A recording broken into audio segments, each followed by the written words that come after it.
지난주에 이어서 두 번째 함께 예배하게 되는 우리 손미자 성도님 너무 반갑습니다. 네, 잘 오셨습니다. 새벽에 최나 권사님이 저한테 전화번호를 주셔가지고 제가 전화를 드릴까 하다가 그래도 오늘 오실 거라고 제가 확신을 해서 전화를 안 드렸습니다. 이 아침에도 대면 비대면으로 함께 예배하는 사랑하는 모든 성도님들, 또 여러분의 가족과 하시는 일 가운데 참 좋으신 성부, 성자, 성령 하나님께로부터 은혜와 평강이 함께 계시기를 바랍니다.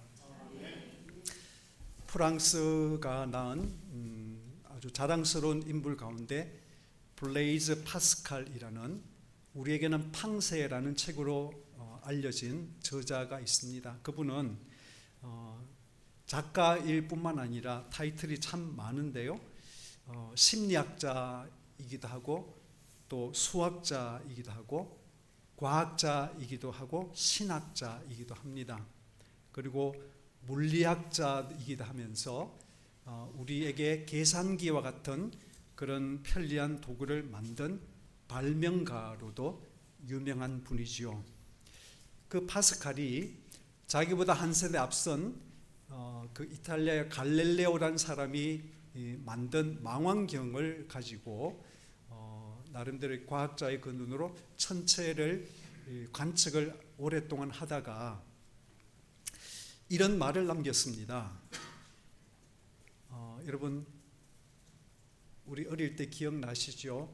지금은 아침에 새벽이 되어서 공기가 아무리 맑아도 별이 그렇게 많이 보이진 않습니다. 별이 많이 보일 때 약 2,000개 정도의 별이 보이면 정말 많이 보이는 때라고 그래요.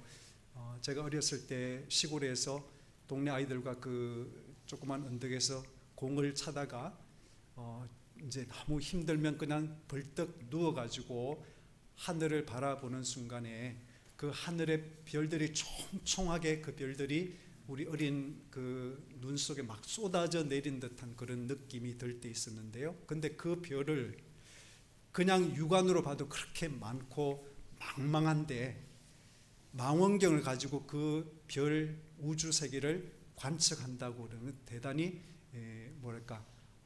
색다른 그런 경험입니다. 그런데 이분이 그렇게 망원경으로 천체를 바라본 뒤에 무슨 말을 했는가 하면, 이 무한한 우주 공간의 영원한 침묵이 나를 두렵게 한다. 왜 하필 나는 지금 이 순간 여기에 있어야 하는가? 라는 질문을 했습니다. 그래서 그 질문들에서 나는 왜 없지 않고 있는가? 라는 아주 유명한 질문이 탄생했습니다. 그런데 여러분, 그 질문이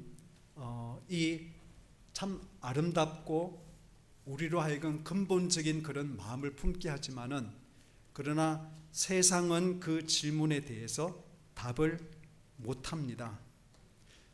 왜냐하면 세상은 모든 것을 이성적으로 과학적으로 설명하기를 좋아하는데, 수십억 년의 그 지구만 하더라도 수십억 년의 역사를 이야기하는데, 그 수십억 년의 역사에 비하면 우리가 살아가는 길끝 해봐야 100년 안팎의 생이라는 것은 정말로 눈 깜짝할 사이밖에 안 되는 것이고, 그런데 왜 그 수십억 년의 그 긴 세월 속에 이 시간 2025년이라는 이 순간에 살아있는지를 묻는다면 설명할 길이 없습니다.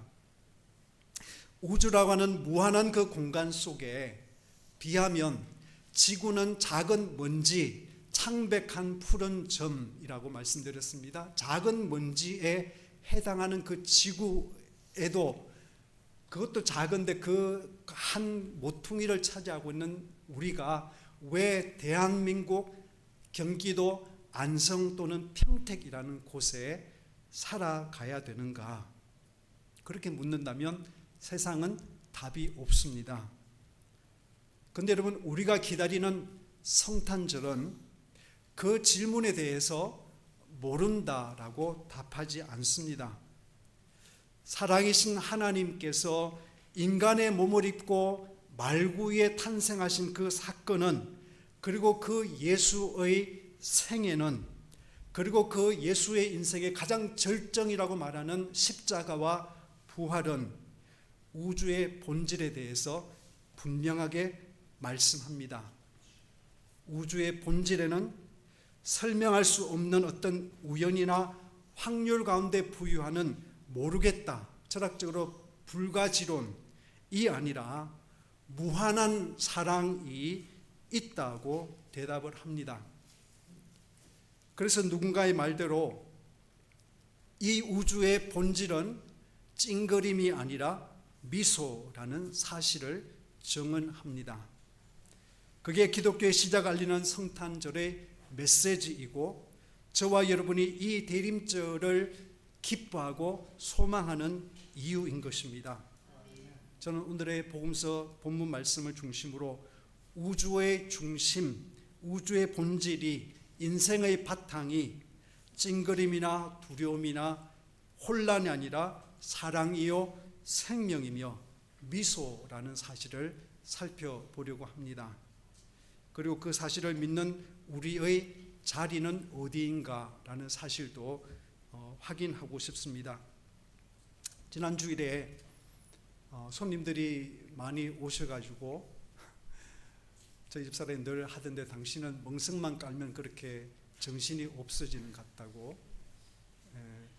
이렇게 보통 사람들은 멍석을 깔면 더 잘하잖아요, 그렇죠? 근데 저는 멍석을 깔면 훨씬 더 그나마 하던 그것까지 다 이렇게 못한다고, 뭐 그런, 아무튼 정신이 없었습니다. 근데 지난 주일날 설교 본문 기억하시죠? 설교 그 제목 광야, 하늘나라 시작되는 곳이라고 말씀드렸습니다. 그래서 광야에서 하나님 나라가 시작되었다고 말씀드렸는데, 그 이야기의 주인공은 바로 세례 요한이지요. 예루살렘 성전 체제로는 백성들의 마음속에 진정한 회개라는 것, 하나님을 경외하는 그 신앙을 이끌어낼 수 없었기 때문에 하나님께서는 요한이라는 사람을 광야로 보내서 그곳에서 신앙운동, 하나님께로 돌이키는 회개운동을 시작하셨고, 회개하는 사람들에게 요한은 요단강에서 세례를 베풀었기 때문에 그의 이름은 영원히 세례 요한이 되었습니다. 그런데 오늘 그 본문의 앞부분 마태복음 4장 12절에 보니까 요한에게 세례받고 광야에서 시험 받으신 예수께서 요한이 잡혔다는 말을 들으시고 갈릴리로 돌아가셨다라고 기록합니다. 무슨 이야기입니까? 세례 요한이 헤롯 왕의 부도덕성을 하나님의 말씀으로 지적한 대가로 투옥된 사건과 예수님의 사역이 겹친다, 시작이 겹치고 있다. 다시 말하면 요한이 투옥됨으로 사역이 중단된 그 시점에서 예수님의 하나님 나라 사역이 시작되더라고 하는 말씀입니다. 오늘 복음서 본문은 그 요한이 감옥에 있으면서 자신의 제자들을 예수님에게 보내서 드렸던 질문 하나로 시작하죠. 그 질문은 오실 그분이 당신이십니까? 그렇지 않으면 우리가 다른 사람을 기다려야 합니까? 라는 질문이었습니다. 여러분, 요한이 드렸던 이 질문의 무게를 우리가 알려면 요한이 처한 그 상황을 조금은 살펴봐야 되는데요. 지금 요한이 갇혀있는 그 감옥이 어떤 곳인가? 여러분, 지금은 감옥이라는 곳은 전직 대통령도 가서 있는 그런 시설이고 그런 곳이지요. 그래서 채수 생활이 가능하도록 편의를 제공하고 인권이 침해받지 않는, 그도 한 인간으로서 존중받는 그런 곳입니다. 그런데 그런 이유 때문에 우리 한국 분들 가운데 가끔은 집이 없이 사는 그런 분들 가운데는 추운 겨울이 되면 아예 그냥 가벼운 경범죄를 범해가지고 겨울철을 그냥 그 감옥에서 나는 그런 분들도 계시다는 말을 제가 들었습니다. 그런데 로마 제국 하에서 만들었던 그 감옥이란 지금처럼 잘못한 사람이 그 잘못한 형량대로 감옥에서 별거되어 있다가 돌아오는 그런 것도 아닙니다. 로마 상황에서 감옥이란 죄수가 재판을 기다리거나 처형을 기다리는 동안에 있는 장소입니다. 그래서 죄수를 고문하고 급박하는 그런 장소였고요. 그런 곳에 지내다 보면 어떤 사람이든지 아무리 강심장을 가진 사람이라도 그 권력 앞에, 그 폭력의 힘 앞에 자신이 한없이 작아지는 그런 경험을 할 수밖에 없는 곳이었습니다. 그런데다가 로마는 지하에 감옥을 만들었거든요. 그래서 햇빛이 전혀 들지 않습니다. 그런 그 공간에서 20-30명이 제대로 누울 수도 없는 그런 좁은 공간에서 화장실 없어요. 씻을 물 없습니다. 그러니까 한 구석에 다 변을 보고 소변 보고 대변 보고 다 하는 것이고 그러고도 씻을 수가 없습니다. 그렇게 지내야 되니까 얼마나 지저분하고 얼마나 불결한 곳이고 얼마나 냄새가 진동하는 그런 곳이었겠습니까?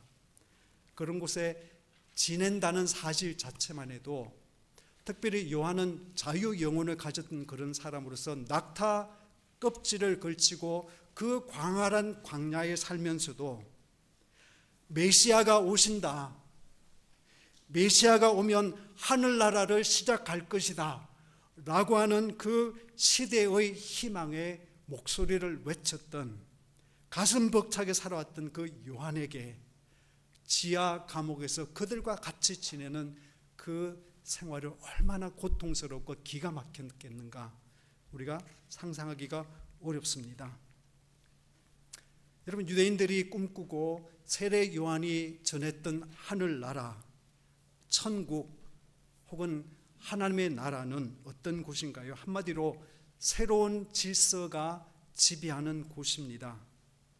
유대인이 더 이상 이방인의 지배에 휘둘리지 않고 독립해야 되는 것이고, 그리고 인간 왕이 아니라 아브라함과 이삭과 야곱과 다윗과 그 조상들이 섬겼던 여호와 하나님께서 왕으로 이 땅을 지배하는 곳이 바로 하늘나라이지요.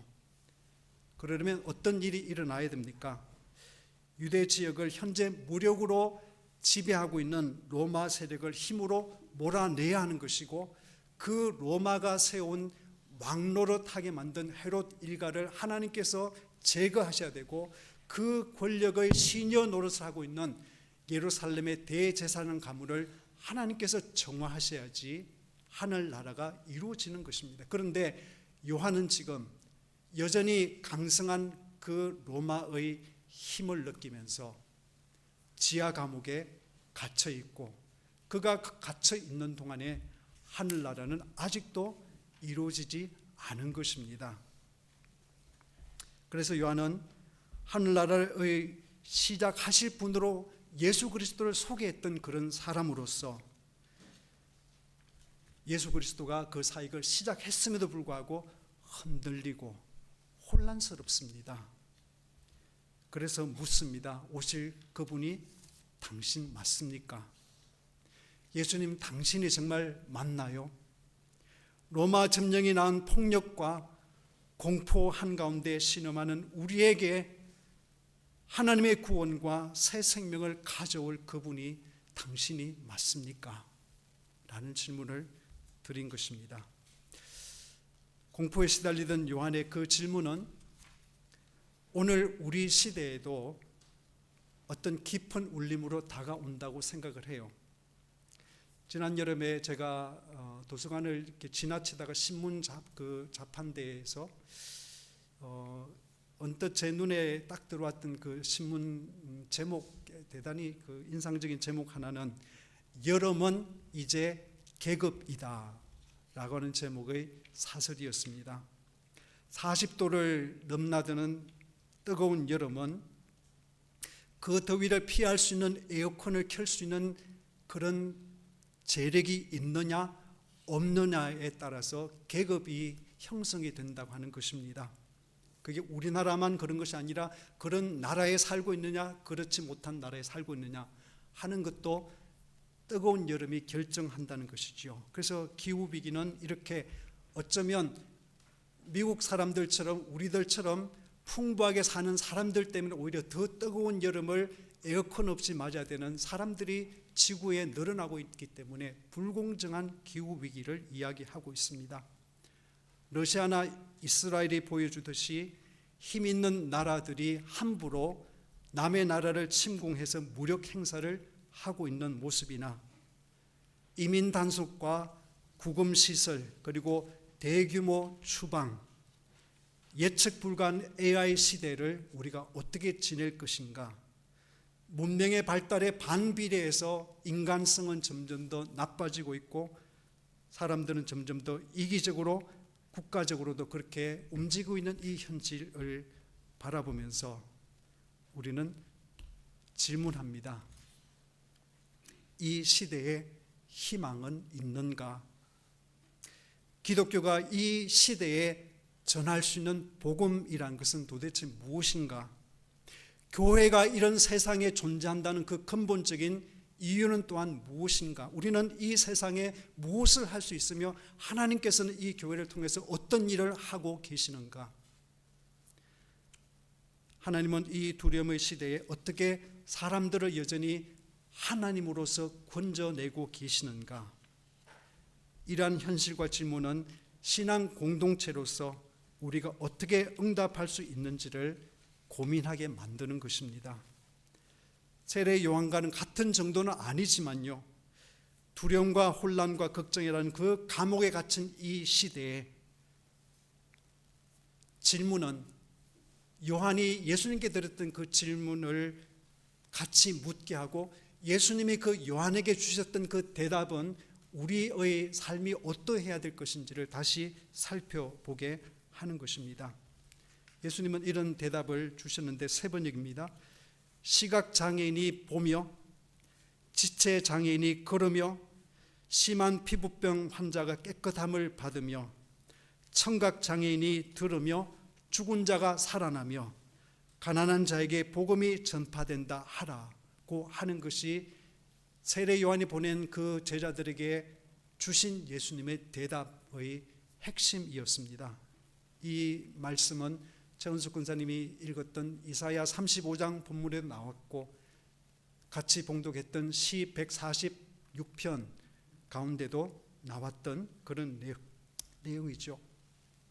예수님은 일부러 구약 성서에 너무나 잘 알려진, 그래서 유대인들이 오랫동안 품었던 그 소망의 핵심적인 그 말씀을 그대로 인용하면서 내 사역 안에 이 말씀이 임했다는 말씀을 통해서 주님이 다스린다고 하는 사실, 여호와께서 다스리는 시대가 나를 통해서 지금 이루어지고 있다는 말씀을 요한의 제자들에게 말씀하고 계십니다. 그런데 예수님의 그 대답을 가만히 살펴보면 예수님은 결코 당신의 정체성을 설명하거나 어려운 신학적인 논문으로 그렇게 어렵게 만들지 않습니다. 대신 예수님께서는 자신의 행동에 대해서 말씀하시고 그 행동이 사회에 공동체에 어떤 영향을 미치는지를 말씀하십니다. 예수님을 통해서 그동안 질병과 가난으로 무너졌던 공동체가 회복되고 있다는 말씀하십니다. 사람들은 시력을 얻는다. 사람들은 신체 움직임을 회복한다. 사람들은 다시 들을 수 있게 된다. 죽음의 현실 속에 살아가는 사람들이 소망의 현실로 다시 돌아온다. 그런 말씀하시면서 이게 단순히 육체적인 질병의 고침을 말씀하시는 것이 아닙니다. 사회에서 그동안 그 육체적인 질병 때문에 혹은 자신의 삶의 어떤 형편 때문에 배제되었던 그 사람들 다시 공동체로 가족의 품으로 돌아오는 그 이야기, 그래서 그들이 다시 환영받고 치유되고 회복되는 이야기를 말씀하고 계십니다. 우리는 특별히 예수님이 마지막 하신 그 선언을 주목하면 좋겠습니다. 그것은 뭐냐 하면 가난한 자들에게 복음이 전파된다. 여러분, 이 말씀은 그동안 우리 교회는 가난한 이들에게 좋은 소식이 전해진다는 말씀으로 이해해왔고 그 말씀도 이해 가능합니다. 그런데 헬라 본문에 좀 더 충실하게 이 말씀을 표현한다면 가난한 이들이 복음화된다라는 그런 뜻입니다. 질병이나 가난으로 죄인의 자리에 내몰린 사람들이 단지 좋은 소식을 듣는 것만 아니에요. 그들은 삶으로 기쁜 소식을 경험합니다. 예수님을 통해서 좋은 소식을 만지고 예수님을 통해서 좋은 소식을 보고 예수님을 통해서 좋은 소식을 맛보고 예수님을 통해서 좋은 소식을 함께 기뻐하는 그런 인생을 살게 되더라. 그래서 오늘날 교회가 그리고 저와 여러분들이 가장 취약하고 억압받고 소외된 이들을 돌보는 일을 한다면 그것은 예수께서 그의 사역 전반에서 보여주신 것처럼 복음을 살아내는 그런 표지가 될 줄 믿습니다. 여러분, 예수님의 이 대답은요, 오늘 우리에게 명령하십니다. 뭐를? 행동하라고 하는 부르심입니다. 예수를 따르는 우리 모두는 예수께서 하신 대로 복음을 몸으로 드러내도록, 그래서 사람들이 그 좋음과 기쁨을 경험하는 데까지 우리가 살아가라고 말씀하고 계십니다. 길거리에서 그냥 단순히 예수 믿고 구원 받으세요, 예수 믿고 좋은 삶을 사세요, 예수 믿어 행복합니다, 그렇게 전하는 것이 아니라 뜻없이 그냥 지나치면서 다 잘 될 겁니다, 기도하겠습니다, 그렇게 그냥 진부한 그런 위로를 주는 게 아니라 하나님의 백성이 우리는 복음을 살아내서 그 복음을 듣는 사람들이 그 복음을 만지고 보고 맛보고 함께 기뻐할 수 있도록 그렇게 살아라고 예수님은 우리를 부르고 계십니다.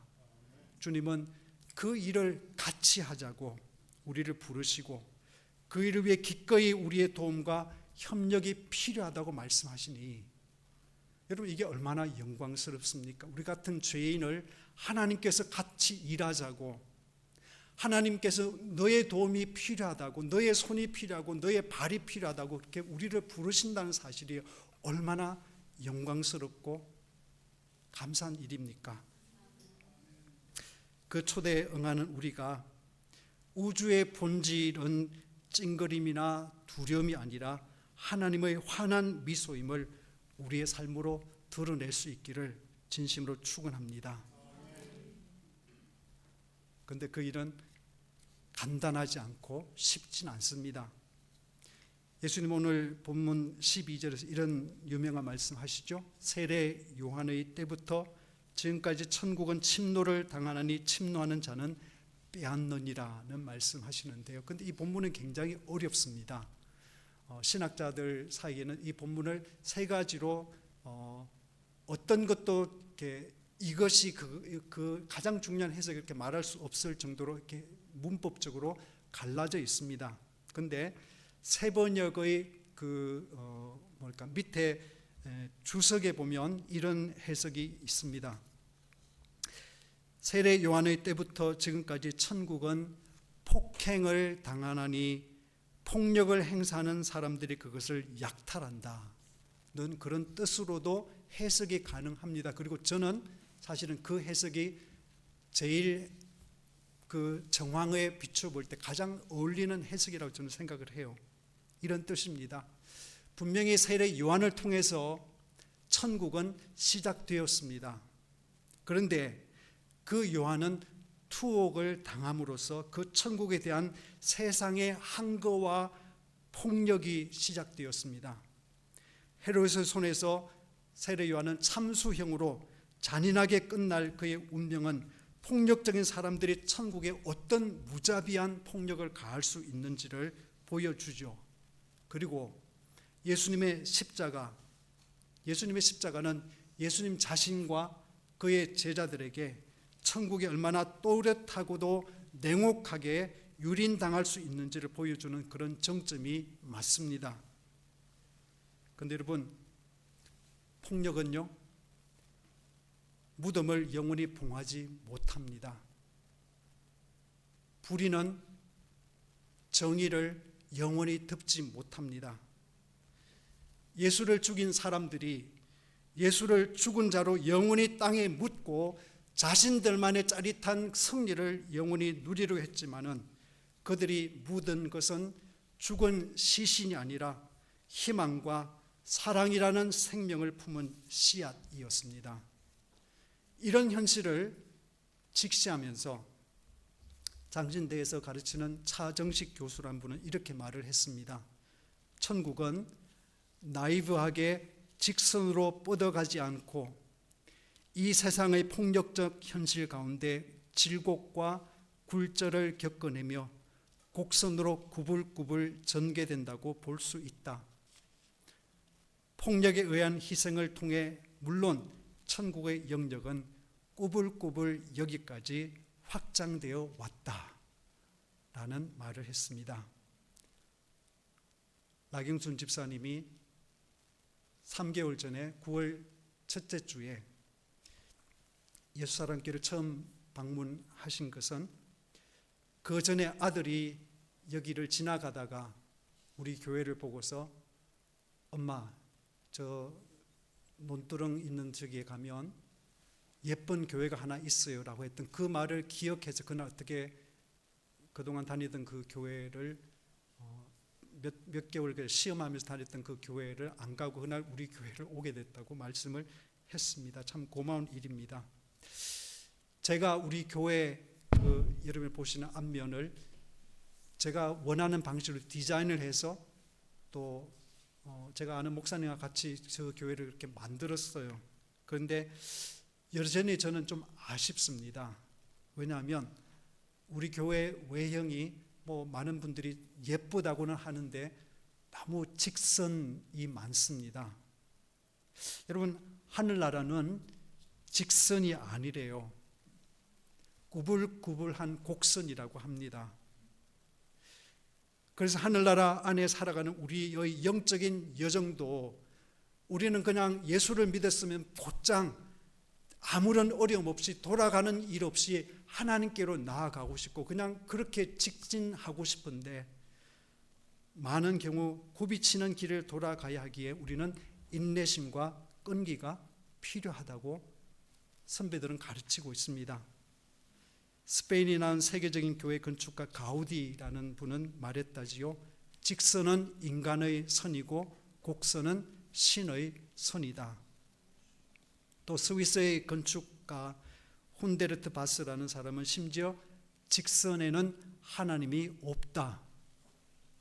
The straight line is godless라는 유명한 표현을 했습니다.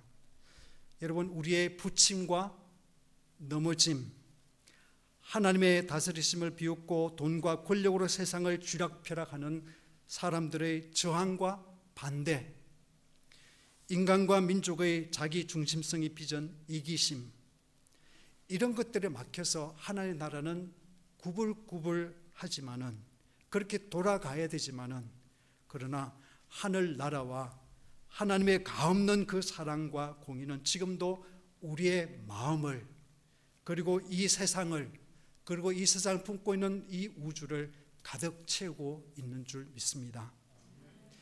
그 고백과 확신 가운데 저와 여러분이 이 시대가 기다리고 고대하는 오실 그분을 드러낼 수 있기를 바랍니다.